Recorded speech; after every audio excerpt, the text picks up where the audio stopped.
Let me give you 7 key points to the law of sowing and reaping. Let's tick right down through the list of 7, and it'll be break time. 7 points to sowing and reaping. Here's part of the philosophy that really helped me to make some changes in life direction. Number 1, the law of sowing and reaping is negative. That's number 1, which simply means if you sow bad, you reap bad. Now this is kind of 3rd grade, but it doesn't hurt to go over the basics. If you plant thistle seeds, you don't get pumpkins. Honest, no use looking for pumpkins. John says, how come no pumpkins? Come on, John. The law's negative. That's how come. Now here's number 2. The law is positive, which simply means if you sow good, you reap good. If you plant pumpkin seeds, you don't get thistles. Not from pumpkin seeds.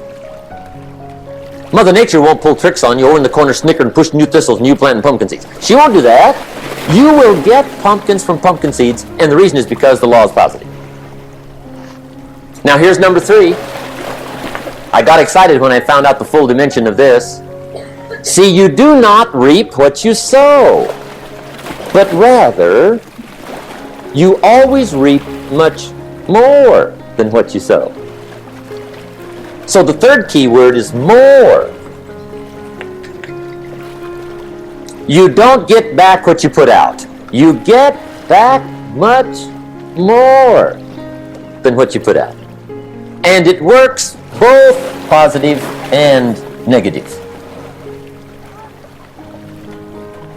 On the negative side, it said, if you sow to the wind, you reap the whirlwind. So you've got to get ready for that, or you will be naive. See, anybody can, whether you will or not. See, that's the question.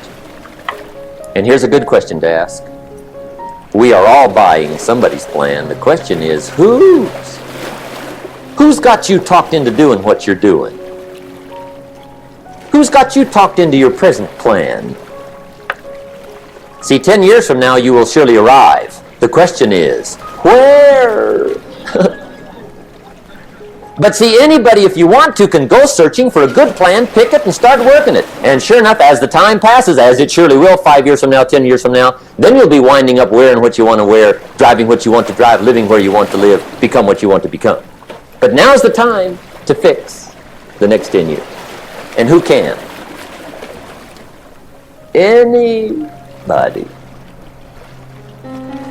Here's number 6. The 6th key to sowing and reaping. This is leveling with you now, as we promised to do. There's one thing better than the truth, and that's the whole truth. And here's part of the whole truth of the law of sowing and reaping. Number 6 is, you could lose. There are times when you just lose, no matter what you do. It's that kind of planet. You reap what you sow, yes, but...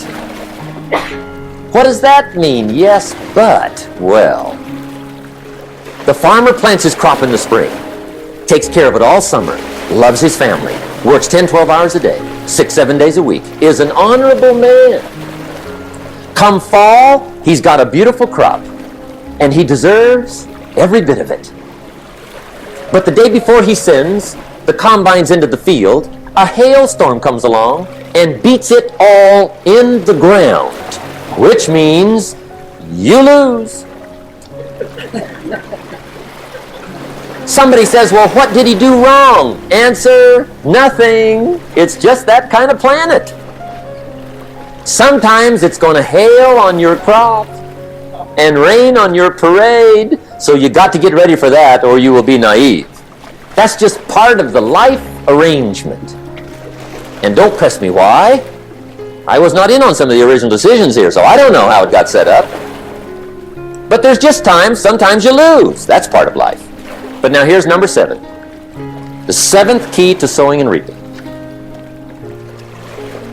And it goes like this. It's just another way to quote the same law. And it goes like this.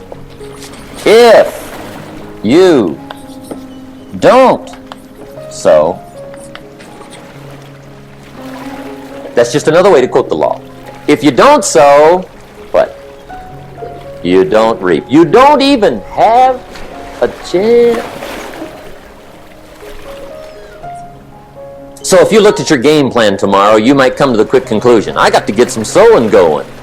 How true. Get you some sowing going. And remember, you've got plenty of time. You've got all the time there is. Some people spend enough TV time to make a fortune. The latest article on television watching in this country, according to the latest article, the average television is on in this country in every household 7 hours a day, called the Big Seven. I asked a guy one time what his TV cost. He said about $450. I said, you forgot to look at the price tag. He said, what do you mean? I knew he was a TV watcher. I said, that television costs you, in my opinion, at least $12,000 a year. To watch it, not to own it.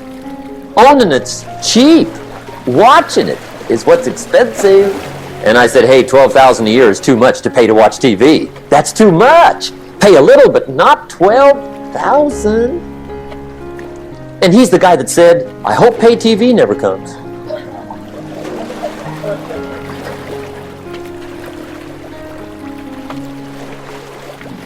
Okay.